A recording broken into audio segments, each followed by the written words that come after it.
tembus Rp70.000 per rak. Ini penyebab harga telur di Maluku mengalami kenaikan. PLT Kepala Dinas Perindustrian dan Perdagangan atau Disperindak Provinsi Maluku, Yahya Kota, mengakui adanya lonjakan harga telur. Dia mengatakan telur ayam ras di Pasar Mardika dalam beberapa hari terakhir dijual seharga Rp2.100 hingga Rp2.300 per butirnya. Sementara telur dijual Rp65.000 hingga Rp70.000 per rak oleh pedagang.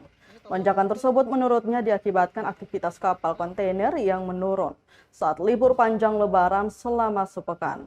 Ia menjelaskan saat libur Lebaran tetap ada telur yang masuk namun dalam jumlah sedikit.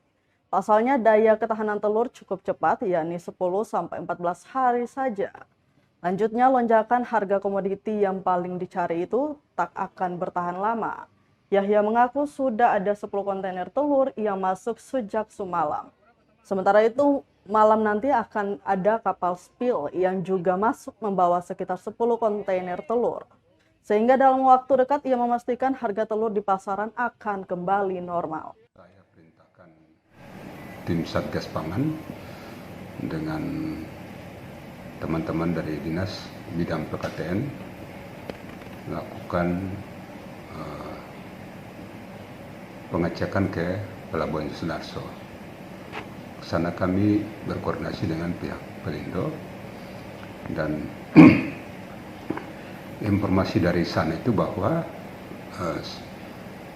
dengan libur panjang 1-9 hari itu pasca Lebaran kemarin ya, pasca Lebaran menyebabkan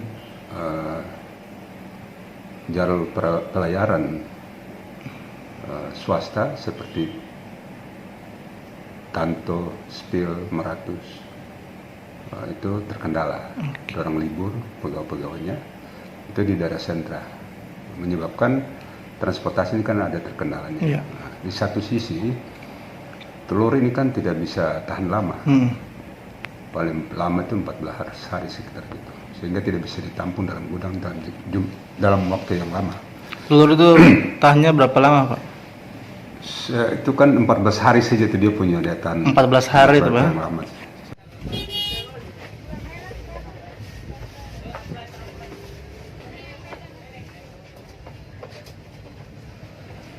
Terima kasih sudah nonton. Jangan lupa like, subscribe, dan share ya.